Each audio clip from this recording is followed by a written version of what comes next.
Olá a todos e todas, eu sou Luiz Henrique Rodrigues, criador do Pódio do Padrinho, um espaço de debates de ideias. Aqui falamos sobre a Zona Norte.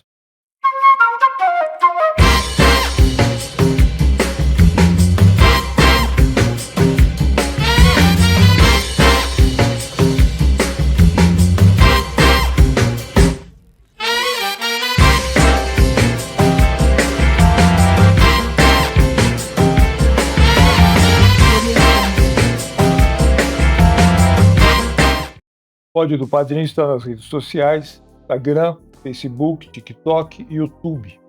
Peço a vocês que nos sigam nas redes sociais, curtindo, comentando e compartilhando. Ajudem a manter no ar esse programa. Vou começar pelos agradecimentos. O Pódio do Padrinho tem o patrocínio do Empório Planeta do Vinho, que fica localizado na rua Antônio Camargo, 853, Tatuapé.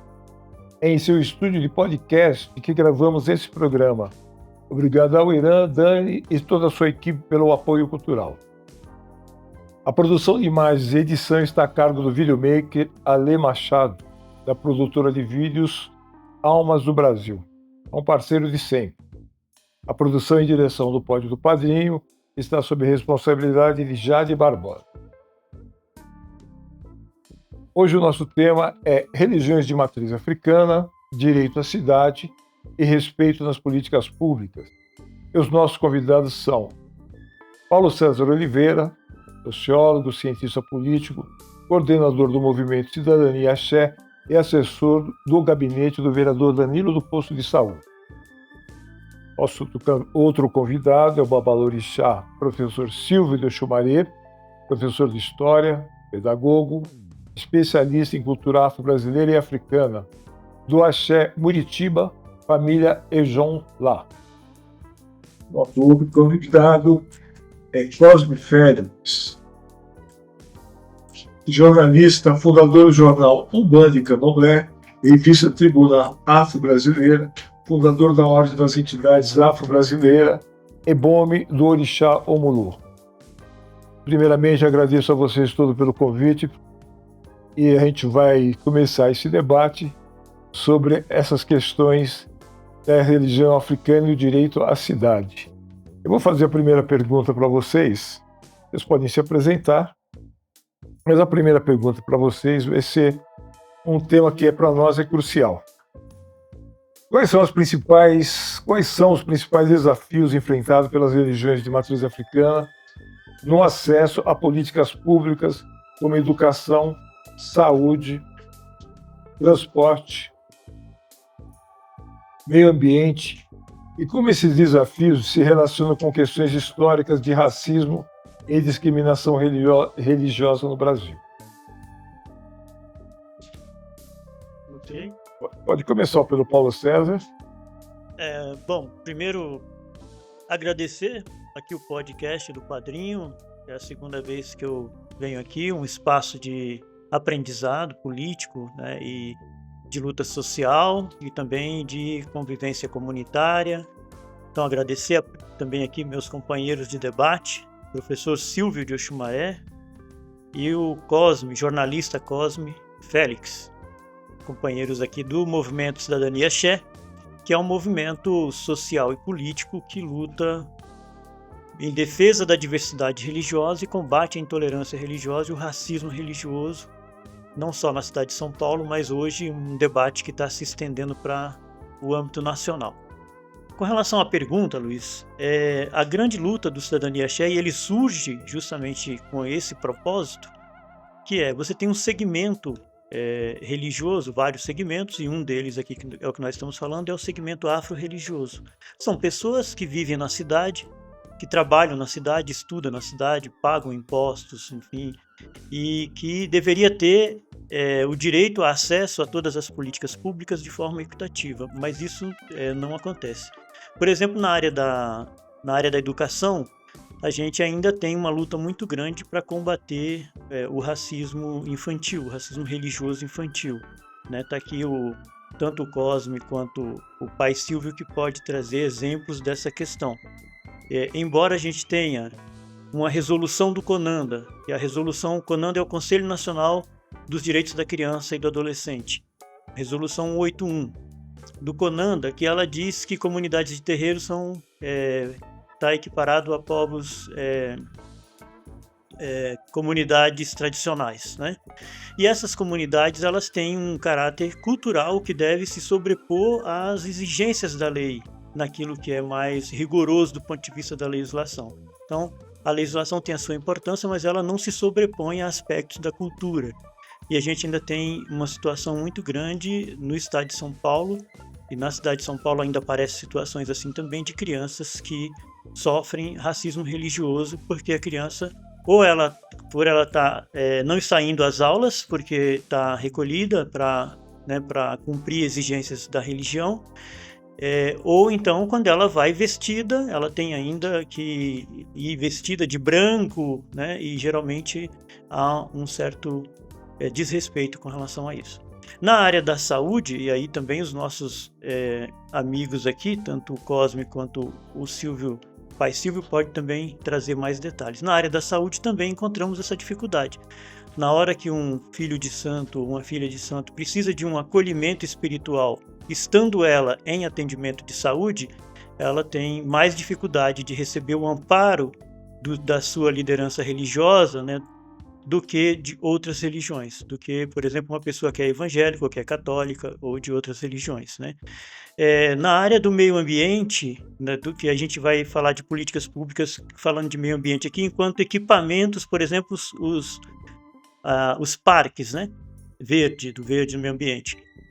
A gente tem também notícias graves, né, de que pessoas que utilizam esses espaços para coletar água, porque ali tem nascentes, né, ou para coletar folhas, para utilizar na sua religião, e muitas das vezes na forma de remédio, na forma de medicamento, né, elas também têm encontrado dificuldades, né, e às vezes também quando está vestido com roupas africanas, ela tem dificuldade e é olhada, às vezes, o acesso dessas pessoas nesses espaços com certo desrespeito, né?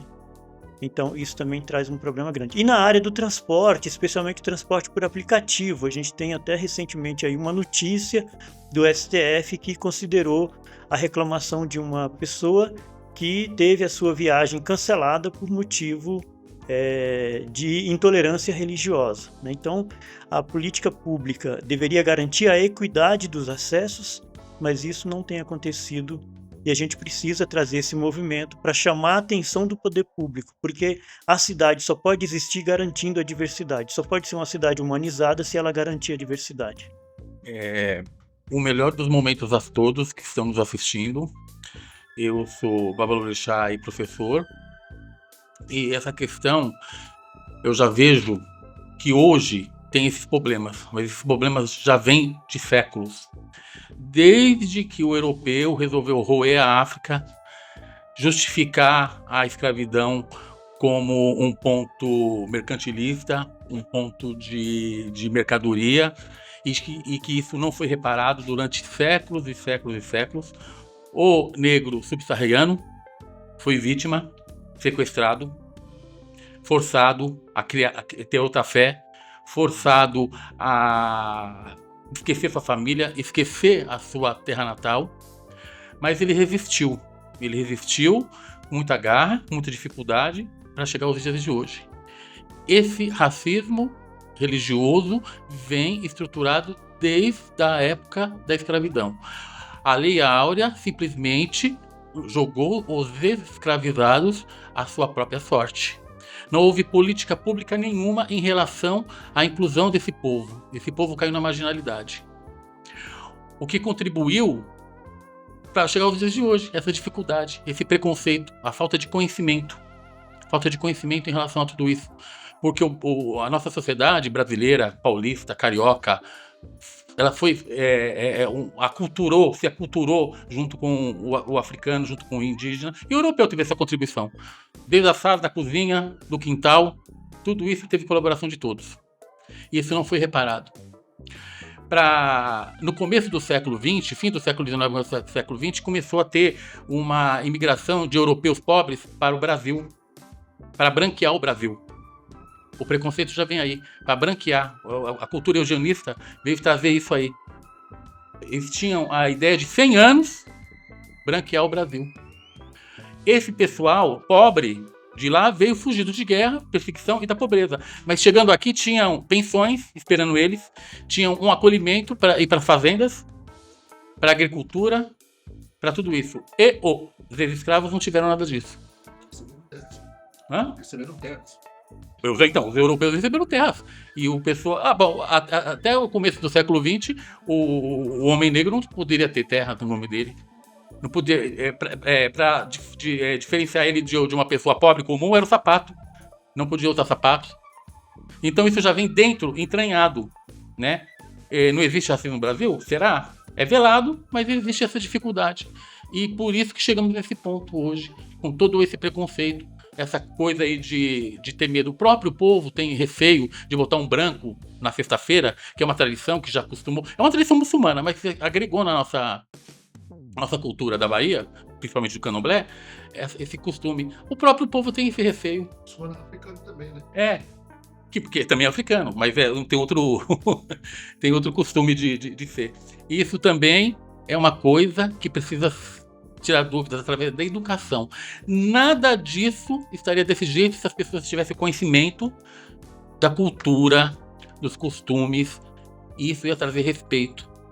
Porque ninguém aqui adora o diabo. Aliás, nossa religião, temos aqui exemplos de pessoas que podem dizer, nossa religião não acredita que existe alguém capaz de peitar Deus. O Olodumare é todo poderoso, ele que traga a paz para nós todos aqui. E ele não tem adversário.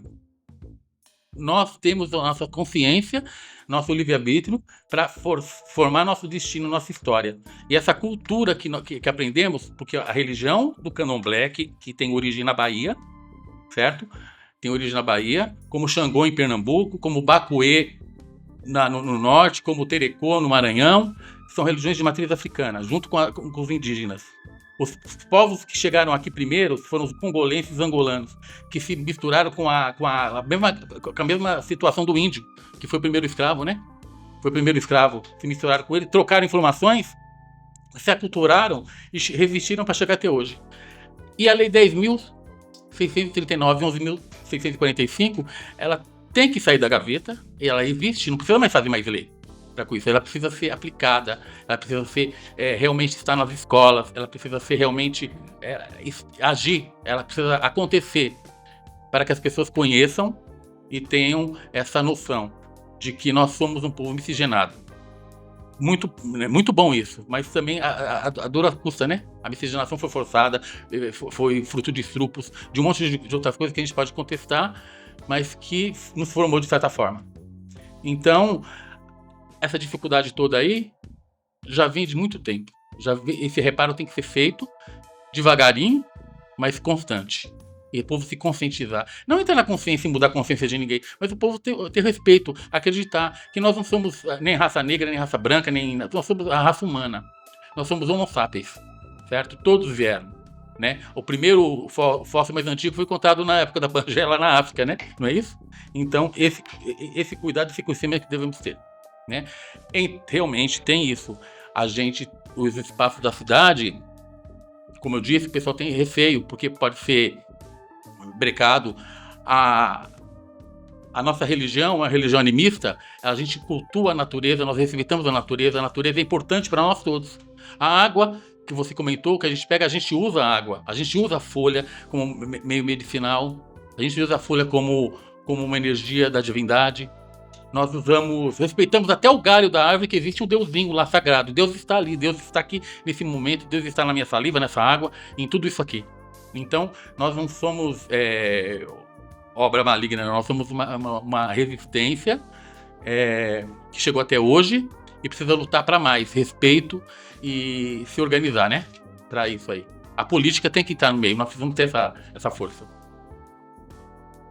Por falar em desafios, as considerações do Cláudio Félix. Bom, conversar com o Silvio é sempre um prazer, né? Sou meio fã dele, sou suspeito de dizer, né? Mas com todos vocês, né? A gente se conhece aí há alguns dias, né? Alguns milhares de dias, milhões de dias. É uma satisfação muito grande participar, agradeço ao convite, inclusive, né? eu tenho estudado bastante isso e algumas coisas eu acho que precisa ser estudada dentro do nosso próprio grupo.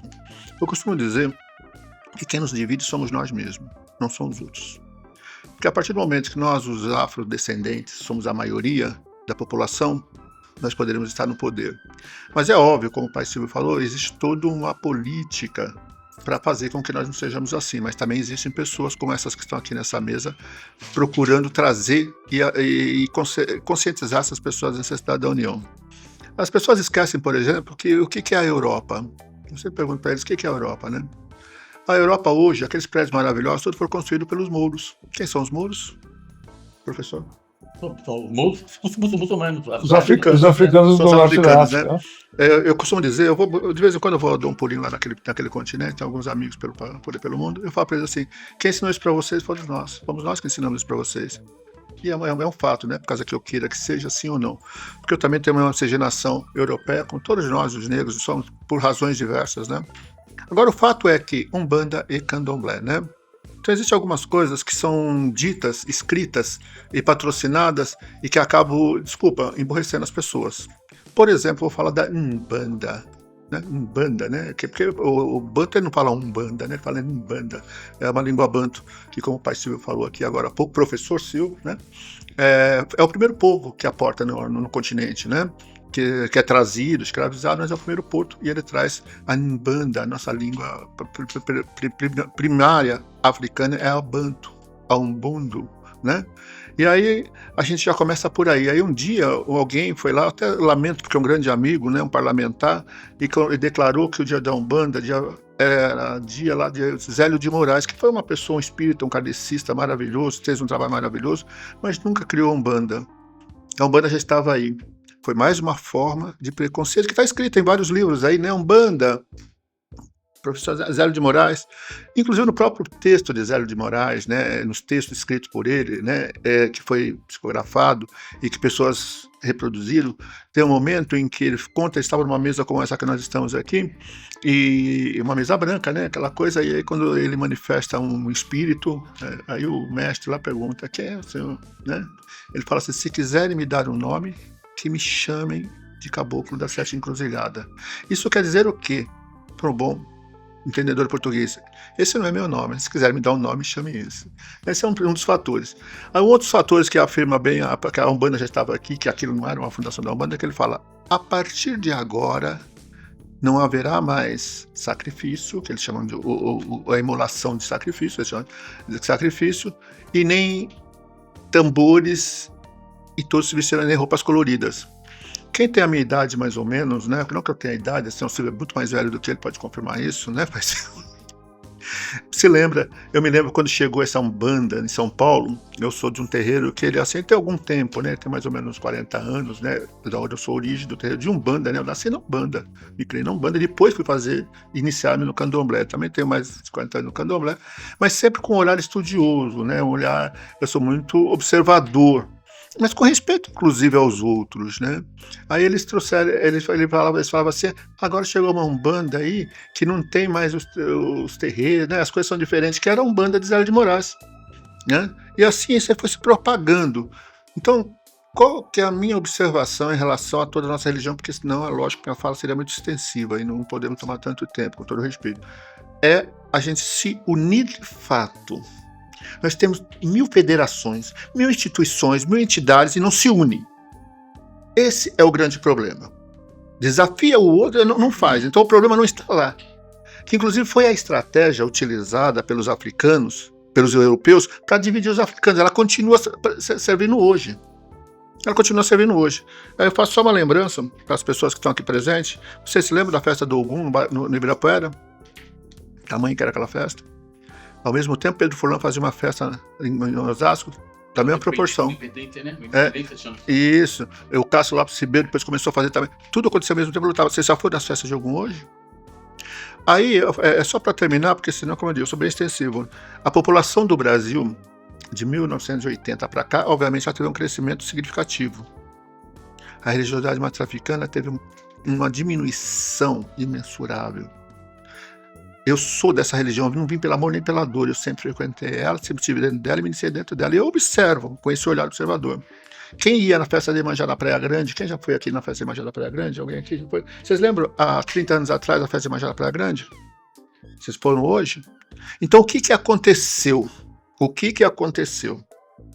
Surgiram diversas instituições, diversos sábios, cada um puxando para o seu lado. Então, com todo respeito, o grande problema é a falta de união do nosso próprio povo. Esse é um grande problema. Mas também falta conhecimento. Conhecimento. Quando eu falo que quem civilizou a Europa foram os africanos, muita gente não acredita. Mas o senhor que você sabe disso. Né? As pessoas que estudam, o professor, você sabe disso, como o professor Silvano falou. Então não tem esse reconhecimento. E é lógico que era interessante isso para quem estava dominando dentro daquele processo escravista, né? Mas eu encerro por aqui, agradeço pela palavra. Só para a gente colocar um pouco de polêmica então na conversa. Você fala que os africanos foram os que civilizaram a Europa. A gente sabe que foi um dos, né? Os africanos. Não estou falando porque sou preto, não, porque eu também sou descendente de espanhol, tá? Mas é porque é a realidade histórica. Ok. E ficaram, os mouros ficaram 700 anos, né? 700 a 800 anos na Espanha. Foi isso. Então, mas voltando aqui para o nosso tempo. As casas de Candomblé, Umbanda e as matrizes africanas, como é que elas tratam os seus filhos? Com a educação étnico-racial, história, identidade, elas mantêm isso dentro dos seus terreiros? Não existe discriminação nenhuma, tanto é que hoje a gente diz que branqueou, mas não é que branqueou por causa que o branco tomou, é porque o preto saiu, porque ele tinha vergonha de ser, era uma forma dele sair. Então não é o branco que tomou conta, né? Eu convivi com grandes sacerdotes brancos, né? Inclusive fui iniciado por um sacerdote branco, que já faleceu, João Carlos. Convivi com o pai Pércio, que queria ser preto de tudo quanto é jeito, né? Uma pessoa maravilhosa, mas grandes nomes famosos, tradicionais, né? Juana Albin, e convivi com toda essa gente, todos esses. Ninguém tem preconceito. O problema todo foi do próprio preto, por quê? Porque é um resgate que ele já traz nas costas. Eu não queria ser discriminado na minha escola, no meu trabalho. Então, essa conquista, ela vem caminhando aos poucos. Sabe? Juanita foi uma das que ajudou muito nisso. Juanita é branca. E outros nomes, poderia citar vários nomes, estudiosos mesmo, acadêmicos. Então, eu acho que assim, o caminho nosso hoje para a Umbanda e para o Candomblé, é buscar a união de fato. Né? Então, mas essa união, em que base essa união? Em todos os sentidos. Em todos os sentidos. Organização, inclusive atualização com o mundo moderno. O mundo moderno hoje exige o quê? Escola. O mundo moderno hoje não cabe mais aquele tempo nosso, né, seu Silvio? Não cabe mais. Então a gente tem que se adaptar ao mundo moderno sem perder a tradição. Com sapiência para você não perder a tradição. Você não vai pegar realmente, por exemplo, você vai pegar água da torneira para dar banho, não, você vai buscar água na bica. Né? Mais ou menos por aí. Estou fazendo só um princípio mais ou menos da base. Mas você precisa sentar e conversar. Eu só vou terminar a fala para não ser estendido, né? Algumas pessoas me acompanham, já faz mais de 20 anos, não sei quantos anos fazem, eu fui dono de uma universidade, né? E no período que eu estava nessa universidade, que era essa faculdade Chafik, você lembra disso, né? Não consegui administrar, tá? Eu devolvi, o Chafik ficou bravo por causa que eu devolvi. Mas é o seguinte, naquela época eu escrevi uma coisa que se chama, uma proposta de um concílio da religiosidade matriz africana. Concílio é uma palavra que nós aprendemos da língua que vem do latim, da mesma forma que a gente fala português, tá, gente? Então, muita gente conhece concílio. O dia que nós conseguimos fazer esse concílio, eu dissemino sempre essa cartilha para todo mundo, essa proposta de um concílio. O dia que nós conseguimos fazer um concílio, a gente vai começar a andar de volta para frente. Porque aí nós vamos ter oportunidade de estudar com sapiência, com pessoas realmente de dentro, com conhecimento da religião, para poder pelo menos começar a criar uma primeira regra. Nós não temos uma regra geral. A minha regra da minha casa é a minha, a dele é a dele. Por mais que nós sejamos amigos... Não é problema isso aí. Né? Por mais que nós sejamos amigos, tudo bem que a gente copia um outro, né? Se troca conhecimento, que a gente tem amizade. Mas muitas vezes elas se convergem. Né? Então, falando das quatro matrizes, que eu falei, a princípio, a Umbanda, que passou a ser do Zélio de Moraes, mentira. Mas não é mentira que eu quero que seja, mentira histórica, claro. Nada, né? Candomblé. Então, você está dizendo que falta educação dentro das casas... Educação acadêmica, inclusive para os sacerdotes, eles não estão mais vendo o tempo da escravidão. Né? É conscientização, a educação acadêmica, de conhecimento. né? Hoje a gente tem aí um número muito grande de africanos que vieram para cá, né? Recentemente, né? Inclusive, modesta parte, faço parte da responsabilidade da vinda deles, porque quando nós fizemos o 4º Congresso Internacional, lembra, né, Francisco? Eu falei, o falecido Gilberto e o Plácido, outros que já não estão mais entre nós, que veio essa leva de africano para cá, né? E aí eles descobriram o Brasil, eles não foram trazidos, eles vieram, né? Descobriram o Brasil para poder. E aí eles começam a trazer a tradição e cultura mais nativa, mas eles também se encantam com a nossa, porque a gente tem um poder. De fato, aí é um mistério. E aí eu encerro minha fala. Muito obrigado. Mas voltando aqui então ao Babalorixá Silvio, ele fala como que a gente precisa tirar da gaveta a Lei 10.649, né? E 39. 1639 e 1645. Uma o ensino da E como fazer isso? Através da política. Isso tem que ser colocado, isso tem que ser administrado nas escolas. A lei existe. A lei existe através disso. Os nossos parlamentares têm que ter... não está saindo. Através da política. Nossos parlamentares têm que ter essa visão, né? Essa importância de trazer esse conhecimento. Porque se comemora a africanidade em novembro. Agora tudo tem um evento no Brasil todo, em todo lugar. Depois aí. E o resto? O africano que... Mas, pai, deixa eu lhe perguntar uma coisa. O Brasil é conhecido, né? Tem uma expressão que é dita para inglês ver. Nós temos leis e mais leis e leis. Pois é, você já vem do tempo eu tive dando aula durante 10 anos na escola pública do Estado. Quando eu cheguei lá, inclusive eu fui para lá por causa dessa lei 10.639. Cheguei lá e ninguém conhecia. Principalmente os professores negros. Ninguém conhecia. Então, se a gente não tiver formação de quadros...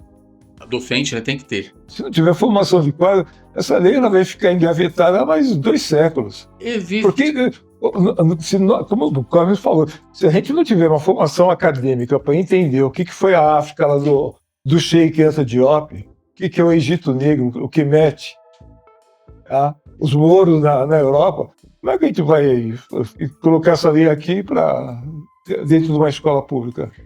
Mas tem que ter pelo menos no começo, uma base. Precisa capacitar realmente, fazer mas o Estado não quer essa capacitação. Existe um projeto, né, que o Estado não quer. Se a gente não tiver a nossa individualidade para fazer isso aí, porque o Estado brasileiro tem um projeto de deseducação, né? Em todos os sentidos, né? Aí não é só nessa parte aí. Deseducação.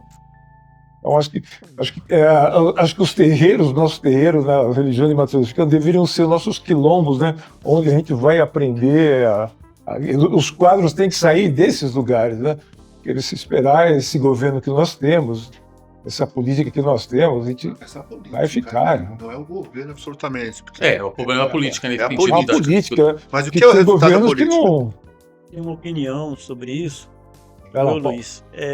Por isso que nós estamos propondo o Cidadania Axé, não é? Você precisa da política para ter a lei, e precisa da política para fazer a lei virar política pública. E para virar política pública precisa ter movimentação social, né? Que é isso que você está falando. E a movimentação social, para as demandas que são de interesse das comunidades afro-religiosas, elas terão que vir necessariamente das comunidades afro-religiosas. Não é o contrário. O contrário vai querer praticar intolerância, vai querer combater. Então a grande questão é, nós temos uma tese enquanto Cidadania Axé, que é: todo mundo paga imposto para a cidade existir. A sociedade inteira, ela socializa o custo fiscal da cidade. A cidade tem um custo fiscal e isso é socializado. Mas na hora de devolver na forma de política pública e serviço público de qualidade, aí tem os escolhidos. Nós não podemos aceitar uma coisa dessa. E como é que a gente não aceita uma coisa dessa? Tomando consciência do nosso papel político. E o nosso papel político protagonizado pelas comunidades afro-religiosas. Então, as comunidades afro-religiosas e o movimento Cidadania Axé têm, inclusive, tentado fazer essa discussão. Nós temos essas leis que nós temos que tirar do papel. Nós temos que colocá-las como um instrumento, como uma ferramenta de luta, para exigir. Porque para ela existir, foi fruto de luta política. E para ela se materializar na vida das pessoas, tem que ser também através de luta política. A gente tem até uma tese, Luiz, que é o seguinte: o povo de Axé fora da política é uma questão política. E a gente está falando o povo de axé fora da política pública. O povo de axé fora da política pública é uma questão política.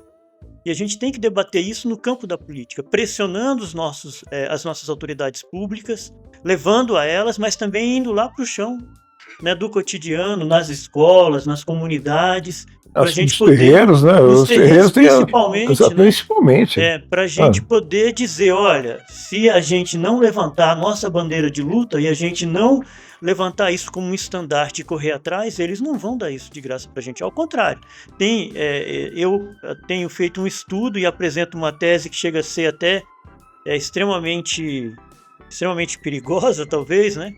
De que o movimento dominista evangélico quer implantar uma nova inquisição no Brasil, uma inquisição do novo milênio. É uma inquisição do novo milênio. E aí, quem não adorar o Deus exclusivo que eles vão buscar lá no Velho Testamento, que é um Deus cruel, malvado, violento, um Deus pela qual se justificou a escravidão, um Deus pela qual se justificou a dizimação dos povos originários, né, nós teremos até 2030, por exemplo, para falar de Brasil, que tem um projeto dominista para que eles venham a ser a principal bancada política no Congresso Nacional. E quando a gente tem... já são a segunda.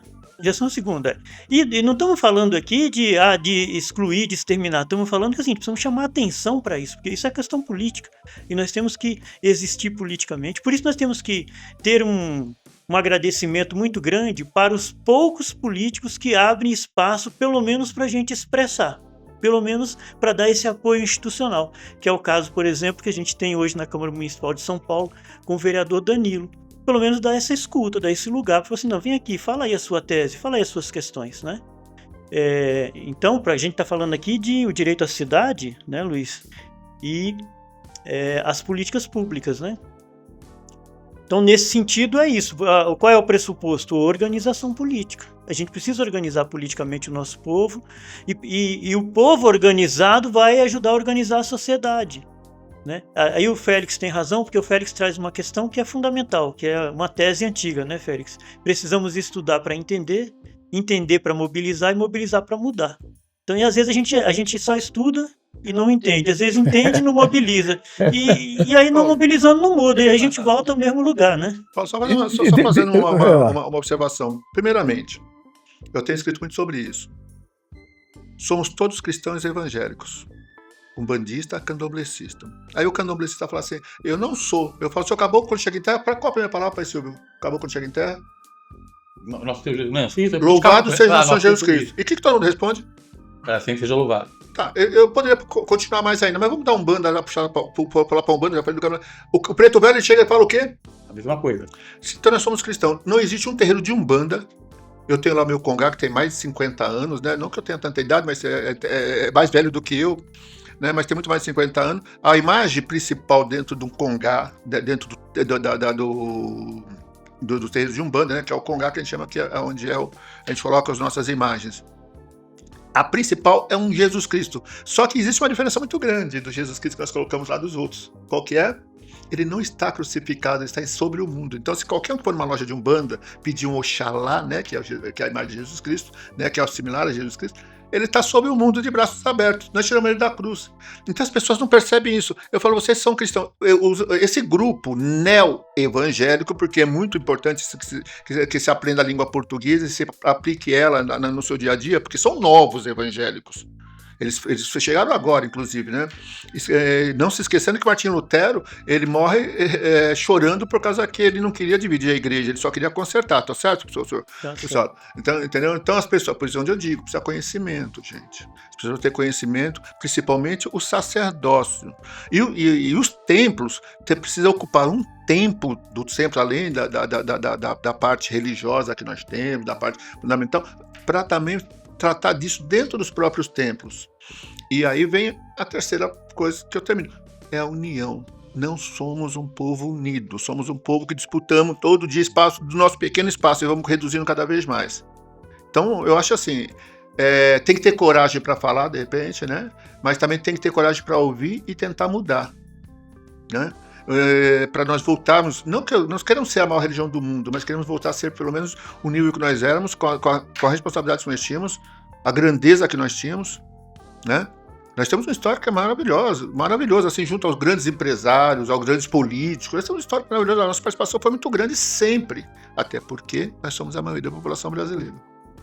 É porque nós construímos o Brasil, né? Eu poderia Oi. dar uma contribuição, Luiz, Sim. aqui nesse ponto, que eu acho que ela é extremamente importante, nesse sentido que a gente está trazendo o debate aqui, né? Qualquer discussão política, ela não está fora da conjuntura, e tem uma conjuntura política. O capitalismo está em crise mundial desde 2008, né, mas principalmente a partir de 2008, isso desorientou profundamente o mundo do capital e o mundo do trabalho. Desorientou muito mais o mundo do trabalho, né? Desequilibrou completamente. E quem perdeu mais nesse processo de 2008 para cá foi o mundo do trabalho, flexibilização do trabalho, né? Muitos direitos foram revistos a favor das classes dominantes. Então é preciso olhar muito claramente para isso. Quando a gente vai olhar para os terreiros, é o povo do trabalho que está nos terreiros. E tem uma relação que a gente precisa olhar muito para isso. Inclusive o povo de terreiro tem dificuldade, grande parte, de organizar a sua casa porque não tem o aparato financeiro que tem esses outros setores. Outra coisa é que, quando a gente vai olhar também para essa questão de um ponto de vista da globalização, você tem um processo que vai fazer da questão evangélica, sobretudo, um projeto político dominista. Então você tem a classe política, não é o evangélico que está lá na ponta, no cotidiano, que vai... Né, nós estamos falando aqui do ponto de vista de um projeto político que hoje tem a segunda maior bancada nacional, estão em todas as assembleias legislativas, praticamente, quase que, se não for em todas, é bem perto de todas as casas legislativas municipais, na Câmara Federal, no Senado, muitas prefeituras, e eles tentam implementar uma laicidade confessional, ainda que a nossa laicidade seja uma laicidade separada, que ela propõe que o poder público seja neutro em relação a uma preferência religiosa, mas garanta a diversidade religiosa. Essas pessoas, estando no poder de Estado, estando com a caneta na mão, elas vão tentar impor o seu modo de ver a vida e do modo de ver a sociedade. E aí não tem como uma sociedade que precisa de um poder público comprometido com a existência dessa sociedade, só vai fazer sentido se garantir a diversidade religiosa. Não tem outro caminho. Não garantir a diversidade religiosa é patrocinar a intolerância religiosa.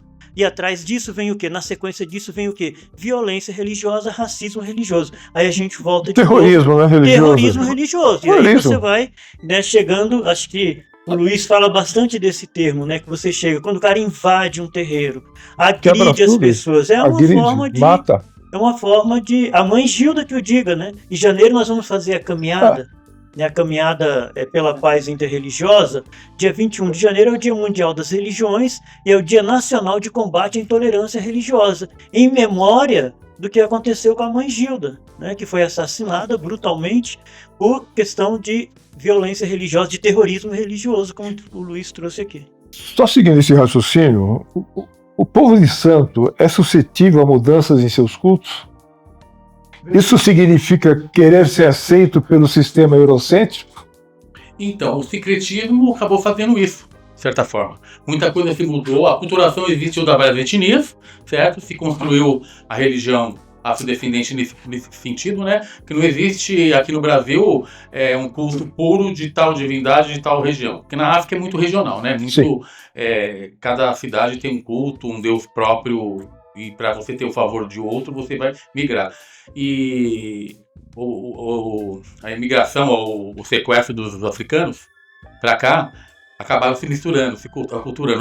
Levou um tempo, é lógico, né? Chegou aqui, o contato mais perto da realidade dele era o índio, né? Que estava na situação parecida. E depois viram as outras etnias. Chegou o povo banto, depois veio o povo fombê, do Eufon, né? O povo hoje conhecido como Jeje. Os iorubás vieram um pouco mais tarde.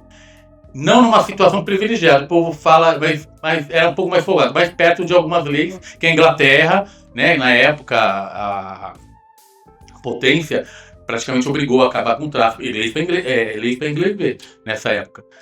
Por conta da Revolução Industrial, já foi dificultando algumas coisas. E essa aculturação se fortaleceu através do quê? Através também do secretismo, né? Estou falando em relação ao Candomblé, que foi se criando as outras denominações, né?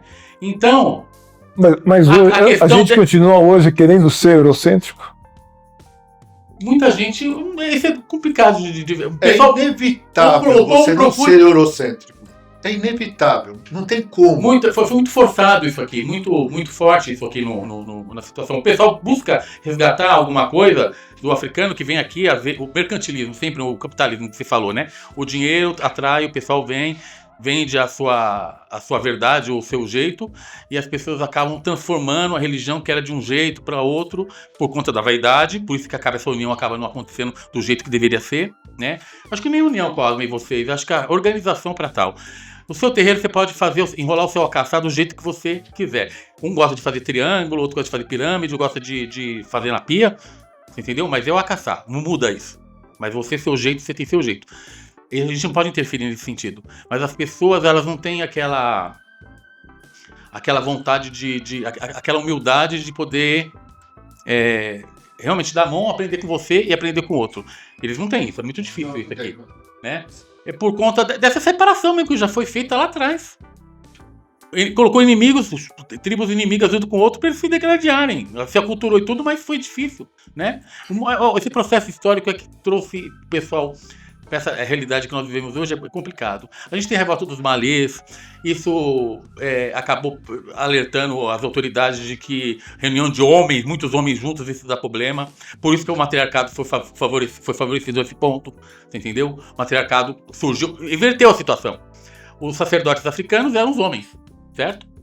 Para o Brasil, com a mulher comercializando, tendo possibilidade de ganhar dinheiro, arrendar terras, então ela passou a ser mantenedora, né, da sociedade, e para o homem era mais difícil, né? As quituteiras, então, elas fortaleceram o comércio, muitas ex-escravizadas ficaram ricas, arrendaram, e criaram um matriarcado que é muito bonito, né, muito importante, a característica nossa do Brasil.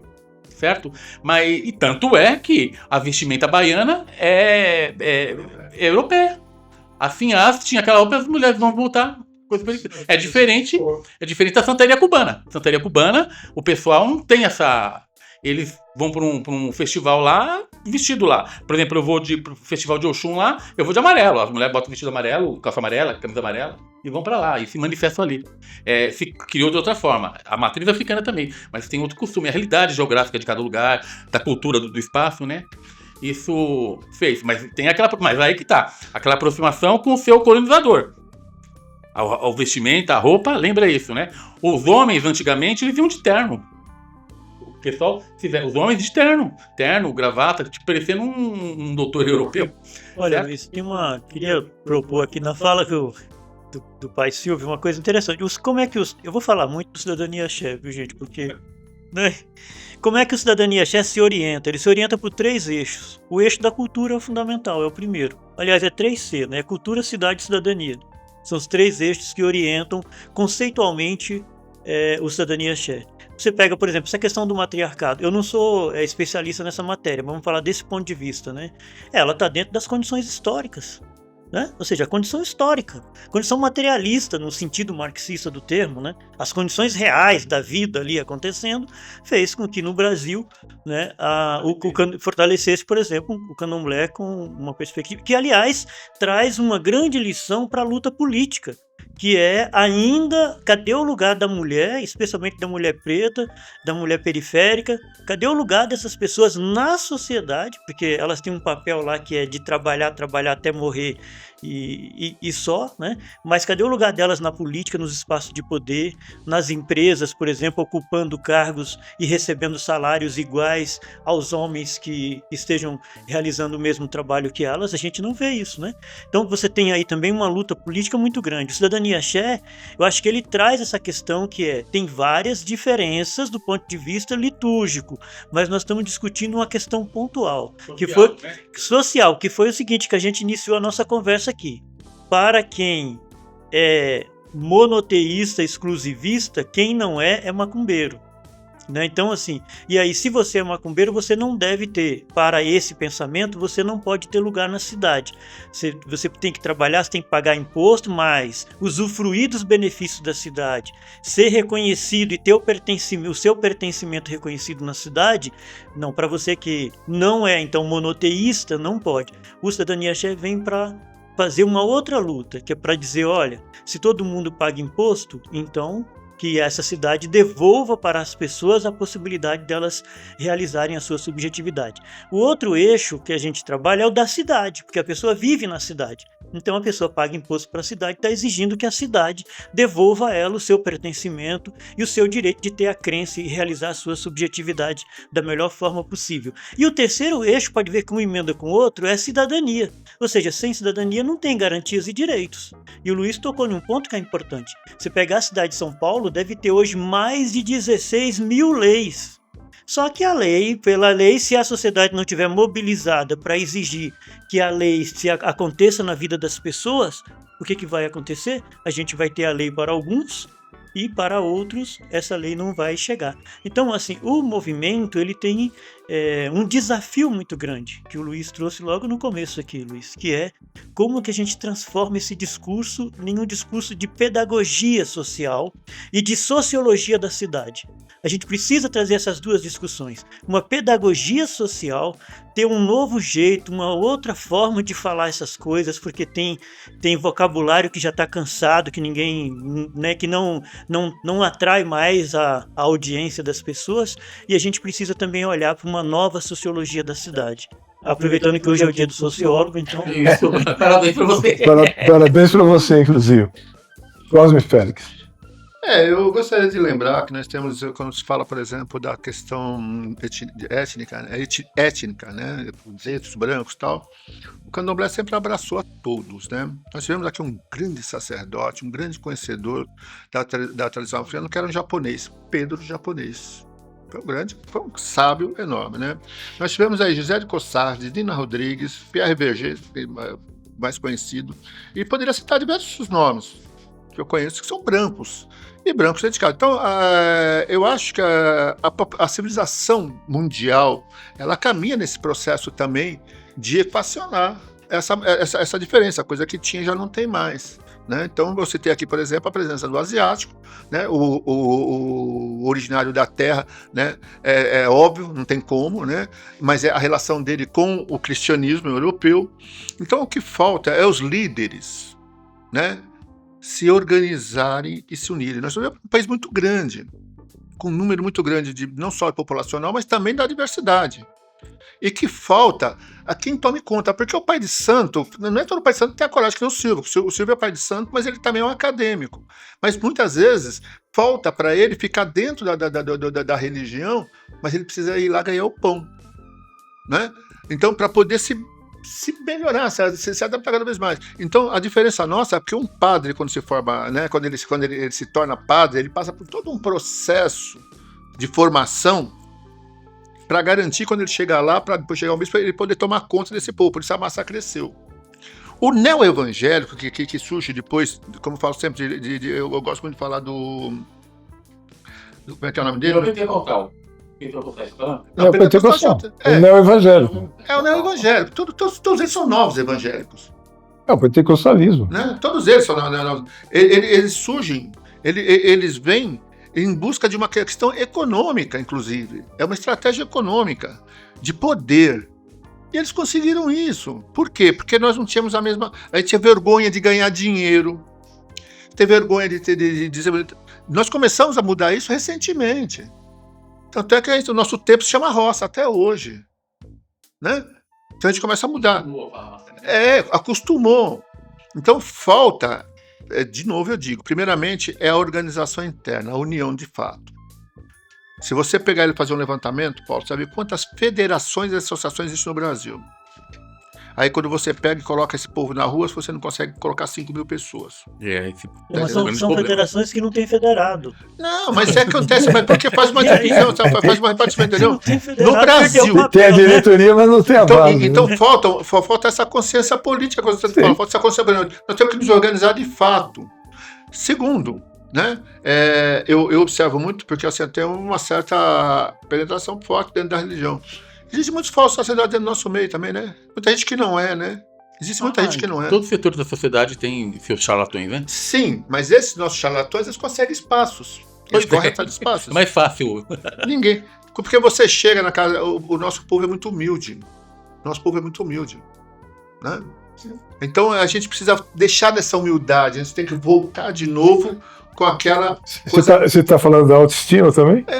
Autoestima. Tem uma autoestima do que tem, né? Da riqueza que tem na mão, né? Exato. Agora Porque nós temos uma riqueza muito grande. Agora que está surgindo alguns nomes, que nem se falou da mãe Silva, né? Da mãe da Gilda, né? A Silva já foi faz tempo. Da Gilda, que a Gilda encara, entendeu? A Gilda é uma mulher negra, mãe Gilda, né? Com todo respeito, uma mulher negra que encara. E com ela não tem conversa, não. Se ela tivesse aqui, ela estava participando ferozmente, com conhecimento acadêmico. Né? Você pegava a mãe Estela, imagine, mãe Estela, quem conversava com a mãe Estela, eu tive o prazer de dialogar com ela, né? Do Opofonjá, né? Uma pessoa que tinha toda uma academia. A diferença por que o Opofonjá está vivo até hoje? Quantas casas acabaram? Porque elas não foram buscar esse mundo acadêmico, como o Opofonjá, Gantóis. Um ponto importante aí do Opofonjá, que inclusive falou de uma Estela, se me permite comentar, eu estive com ela, entrevistei ela também para a revista, numa época que eu colaborava com uma revista. Ela disse muito isso que você falou aí, no sentido, o candomblé não pode perder a tradição, a sua essência, mas ele tem que se adaptar aos novos tempos. A gente não pode ficar preso a algumas coisas do passado. Veja, Pai Silvio, que interessante. Na sua fala inicial ficou comprovado que o candomblé no Brasil ele é matriarcal, fruto de uma condição histórica. Então as religiões são fruto de condições históricas. Você mantém o fundamento, você estabelece ali alguns princípios e fundamento, mas você está na história, e a história ela é viva. Então, dependendo das condições existenciais, a gente vai tendo que fazer adaptações, né? Essa educação, uma coisa que eu sempre uso essa fala dele, desde lá para trás, da intenção do concílio, certo? Seria muito interessante uma coisa, né, nesse sentido, para os líderes, capacitar eles nessa coisa do concílio, de entender, não que eles não entendam, mas é que vai bater na vaidade, o problema é esse aí. E não é que eles não entendem o candomblé, não entendem o Xangô, não entendem a Umbanda, eles têm uma consciência de que existe um padrão. Como eu acabei de falar, você faz o Ocaçá, mas seu Ocaçá é de triângulo, o meu é redondo, mas ele existe. Nessa questão, mas esse concílio seria para o pessoal não fugir tanto da regra. Por quê? Porque a religião sendo fragilizada, sendo solta, assim, e o pessoal muito fechado, muito na dele, sem ter uma posição política forte, vira uma bagunça. Hoje o pessoal está fazendo, se me permite, não sei se vocês concordam, o pessoal está fazendo candomblé sessões através do TikTok, vê uma coisa diferente lá e faz aquela coisa, faz. O TikTok é legal, é divertido, mas não é. A religião nossa, ela é animista. A gente precisa da terra, da água, entender a água. A gente louva a água como uma divindade. Deus está ali naquela água. Deus está no mar, Deus está nessa terra. Então a gente não pode perder esse foco. E não perder a cultura. Desculpa, tá saindo? A língua. A nação de Queto, Nagô, ela tem que segurar o Yorubá direitinho e saber agregar as outras, porque é uma culturação, né? Não existe Queto puro de falar o Yorubá puro, porque existe o quê? O Fombê que entrou, foi obrigado a fazer isso. Existe coisas do Quimbundo que entra com Kikongo, que são línguas do povo banto, que se misturam ali. Se tornou outra, é que nem você misturar o francês com o italiano e dar outra coisa, outra língua, e o pessoal precisa, o pessoal esquece isso. O pessoal pega um dicionário e vem inventando coisas, sendo que a tradição vem de lá. Isso que precisa, não pode se perder, porque isso que dá força. Se nós acreditamos, somos animistas, acreditamos na magia, o poder das divindades. Então isso não pode ser perdido. Não é o computador que vai fazer isso para você. Se me permita. Aí nós temos dois debates. Um debate que é religioso. Sim, isso é mais interno. E um debate que é de política pública. No debate de política pública, seja qual for a liturgia, nós estamos falando de cidadãos e cidadãs, de pessoas que vivem na cidade, pagam imposto, que têm o direito, e aí o Luiz trouxe uma coisa que é importante, de ter o seu pertencimento reconhecido e respeitado na cidade. E aí o pertencimento fica comprometido muitas das vezes por causa da baixa autoestima. Né? E a baixa autoestima vai passar pela questão da educação, de um reconhecimento do poder público para estabelecer os parâmetros de garantias e direitos. Aí a gente volta ao nosso ponto que a gente está falando. Acesso à cidade e, né, Eu tenho uma pergunta para isso, Paulo. Então, como as religiões de matriz africana podem contribuir para a construção de cidades mais justas, inclusivas e humanizadas? Eu tenho a resposta. Pode Participando ir, efetivamente Félix. da Pode política sem começar. vergonha de ser. Claramente, participando da política. Participando tem que vir para a política, tem que entrar para a política, para ter conhecimento. Efetivamente. E tem que estar dentro da política, como está aqui o Pai Silvio. Como está aqui eu, por exemplo, que sou religioso. Ele tem que participar da política, ele tem que conhecer a política. Muita gente dentro do não, eu não quero saber de política, a política não me interessa. Eu sei disso porque eu ando de candomblé de Apoque ao Chuí há anos. As pessoas, não, política não. Gente, o que faz é a política. O que fez esses neo-evangélicos, inclusive, tomarem o nome do evangélico para eles, como eu disse no começo da minha conversa aqui, né? E o cristianismo como se fosse só eles que fossem cristãos. Foi a política. Eles ocuparam o espaço de poder e usaram esse espaço de poder, obviamente, a favor deles, dentro da mentalidade deles. A reforma foi um ato político. Foi um ato político. A contra-reforma foi um ato político. Entendeu? Então, a política é necessária, umbandistas, candomblecistas. Ela é necessária, seja de qual segmento for. Tem que entender isso. Mas ser política não é fazer assim, não vou votar no Cosme porque ele é meu amigo, vou votar no Silvio porque ele é meu amigo, não vou votar porque vem aqui. Mas eu quero ser. Mas se o senhor quer ser parlamentar para quê? Deixa eu ver, quem é o senhor? Ah, não, Pai Silvio é um professor, uma pessoa que tem um conhecimento X, tal. Então, e ele é da religião que eu vi, ele estava lá. Bom, então esse daqui eu posso pôr. Mas de repente o Pai Cosme não está no charlatão só porque é preto, tá entendendo? Chega lá e fala assim, não sei o que lá, tá. Ah, vou votar. Então as pessoas têm que ter consciência política, de fato. O religioso tem que ter essa consciência política. E falando, né, eu citei aqui a questão do preto e do branco, lembrando sempre que a religiosidade matriz africana, ela não tem isso, nunca teve. Né? Eu citei alguns nomes aí, como Gisele Cossade, Pierre Berger, são todos brancos. Foram os grandes livros que estão escritos, são escritos por eles.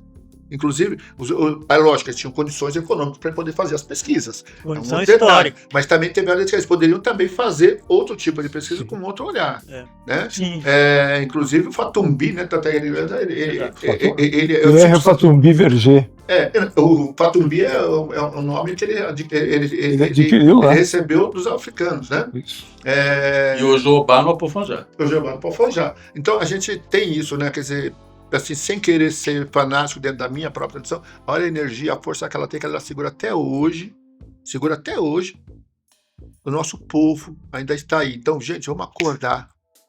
É isso que eu só peço. Você forte. Essa resistência, né, que a gente comentou há pouco, que fez tudo isso acontecer. E mesmo porque, nesse assunto, é que o pessoal muito precisava entender, porque a nossa religião, o candomblé, ela não é uma família nuclear. Ela não está naquele núcleo de família certinho. A mãe preta, ela abrange, ela amamenta todos. É que a gente aceita todos. Estamos todos aqui, tudo na mesma situação. Lógico, funcionando com a hierarquia, né? A hierarquia é importante. Né? As pessoas podem contestar a hierarquia porque é autoritária e tudo, mas sem um comando, uma direção, isso não adianta, não funciona. O exército só vai caminhar se tiver um general forte para poder segui-lo, né? E essa coisa da colaboração do pessoal para a cidade é isso. É entender cada um, né? Agregar cada um no seu quadrado, saber o seu valor, a sua atribuição, em busca desse conhecimento, né? Eu vou trazer para uma discussão mais política, naturalmente, né? Tem várias formas, vários caminhos que me parece que é possível as comunidades afro-religiosas contribuir para fortalecer a política pública. A primeira delas, na comunidade afro-religiosa, ali existe a diversidade. Ali não há preconceito com relação à diversidade de gênero, à diversidade racial, a diversidade social, as condições sociais. Ali você encontra de quem é dono de loja, a quem trabalha de empregado na loja, a quem está dormindo na porta da loja, muitas das vezes, né? Então você tem esse caráter. Você tem um outro caráter que é extremamente importante, especialmente em tempos de globalização, de aquecimento global, né? Ou seja, a globalização e o aquecimento global, que é as casas afro-religiosas são baluartes de ensinamento com relação à natureza, de valorização da natureza, de reconhecimento dos elementos da natureza e de respeito aos elementos da natureza. Com relação à segurança alimentar, que é uma política pública global, uma política pública extremamente importante, as casas de matriz africana fazem esse trabalho com condição milenar. Muitos pratos só chegaram ao conhecimento que nós temos hoje porque foram guardados pela sabedoria das religiões de matriz africana, pela sabedoria ancestral. Muitos conhecimentos que hoje estão monopolizados pelos grandes laboratórios químicos e fármacos são conhecimentos que durante muito tempo foram roubados ou extraídos do próprio conhecimento, né, do conhecimento popular dessas comunidades, e muitas das casas ainda têm um conhecimento muito aprofundado sobre, né, plantas medicinais que poderia contribuir muito para ajudar, e contribui. Porque, por exemplo, nas casas, quando se dão os banhos, está se evitando que o cara se intoxique com esse monte de química que tem, que as farmácias e que o mundo dos laboratórios propõe. Então, assim, as casas de axé são resistência em vários sentidos. São resistência no sentido da garantia da paz, são resistência no sentido de que propõem um mundo mais humanizado para todas as pessoas, são resistência porque traz a sua sabedoria ancestral do ponto de vista da saúde, do ponto de vista alimentar, do ponto de vista da energia, do ponto de vista das relações sociais, né? Eu, por exemplo, tenho aprendido em pouco tempo aí, conversando com pais e mães de santo, é uma sabedoria assim imensa, Luiz, mas imensa, né? Só que a gente tem que trazer essa sabedoria para um outro ponto, dizendo que, olha, com toda essa sabedoria, nós precisamos exigir políticas públicas. E para exigir política pública, a gente precisa participar da política. E participar da política não se resume em participar de eleição. Eleição é só um processo de escolha, a política é muito mais do que isso. E, aliás, a política pública ainda é mais do que a política, em certa medida. É claro que a política pública ela vai ser decidida pela política, mas, de certa medida, na vida das pessoas, o que chega é a política pública. Como é que ela se materializa? Na educação de qualidade, né? No acesso à saúde, né? no transporte público de qualidade. Num mundo que caminha para, hoje, num grande movimento da ultradireita global, que propõe a intolerância e a violência, a exclusividade, o tal do escolhido, né? Que quem estiver fora de determinados critérios serão excluídos. E esses excluídos, da forma como eles colocam, são excluídos que têm a sua exclusão reconhecida pelo grande Deus, o que é de uma contradição imensa. Então, para combater esse princípio do dominismo, os templos afro-religiosos têm um papel extremamente importante no sentido da humanização e, voltando, no sentido de uma nova sociologia da cidade e de uma nova pedagogia social. Antes de partir para as conclusões. Foi um discurso. Mas foi bom.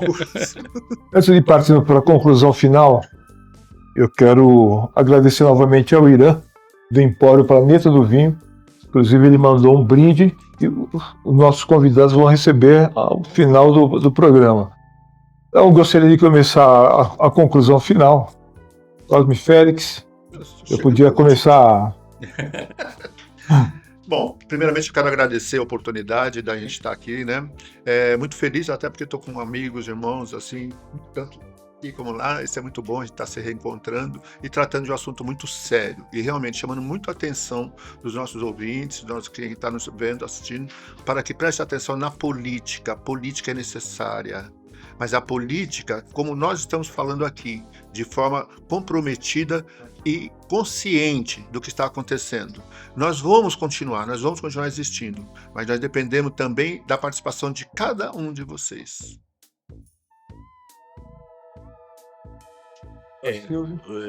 Também quero agradecer a oportunidade, né? Foi muito importante isso, ensinamos e aprendemos, né? Discutimos, daqui saem outras ideias para outros desenvolvimentos, né? E lembrando que Deus já permitiu que isso acontecesse, isso já estava escrito. Olodumare já tinha escrito esse capítulo aqui, para nós todos estarmos juntos aqui e aprendemos com os outros, né? E importante tudo que foi dito aqui. Então, vamos lá. A política é importante, o respeito nas casas de candomblé, de umbanda, na Jurema, o respeito, a obediência e a fé é importante. Isso não significa que a gente também não vamos acolher quem não acredita. O importante é ter o quê? O respeito, é ter a empatia, né? E aprender, e vamos à luta para a educação. Luiz, eu queria aproveitar aqui para quebrar um pouco o protocolo e ver perguntar para você se é possível fazer um convite para a nossa caminhada, que é uma caminhada pela paz interreligiosa, Com certeza. né, que vai Fique à acontecer no dia 19, domingo, 19 de janeiro, a partir das 10 horas da manhã, lá na Praça Santo Eduardo, na Guilherme Cotting, ali na Vila Maria, na Zona Norte. É a segunda caminhada municipal pela paz interreligiosa. Essa caminhada, ela está dentro das comemorações do Dia Mundial das Religiões, do Dia Nacional de Combate à Intolerância Religiosa, e ela abre a Semana da Diversidade Religiosa no município de São Paulo, que é uma lei do vereador Danilo, do Posto de Saúde. Então, convidar a todos. Nesse dia, nós vamos distribuir rosas brancas, nós vamos falar de paz, todas as religiões podem comparecer e participar com a gente. A ideia é a gente fazer uma comunhão para que o restante dos meses durante o ano a gente possa ter menos violência e mais paz na nossa cidade. Axé, axé. Axé. Vou entregar aqui, então, estamos pedindo ali para entregar o presente para vocês. E César. Esse. Muito obrigado. Queremos agradecer aqui, né? Muito Planeta pedra, do né, Vinho. Novamente, vamos agradecer ao Empório Planeta do Vinho, ao Irã, Irã, pelo muito espaço obrigado. cedido aqui do podcast. Pelo espaço cedido aqui do podcast. Agradecendo também ao Ale Machado, do Almas do Brasil. Dizendo também que não encerramos a nossa discussão. Voltaremos mais vezes para debater mais as questões da religião de matriz africana e o direito à cidade e as políticas públicas. Isso não pode parar, não. Tem que continuar. Vamos insistir, persistir e resistir. Sempre. É isso aí. Eu que agradeço novamente. Obrigado a todos e nos sigam nas redes sociais: Instagram, Facebook, TikTok e YouTube. Obrigado. Isso aí.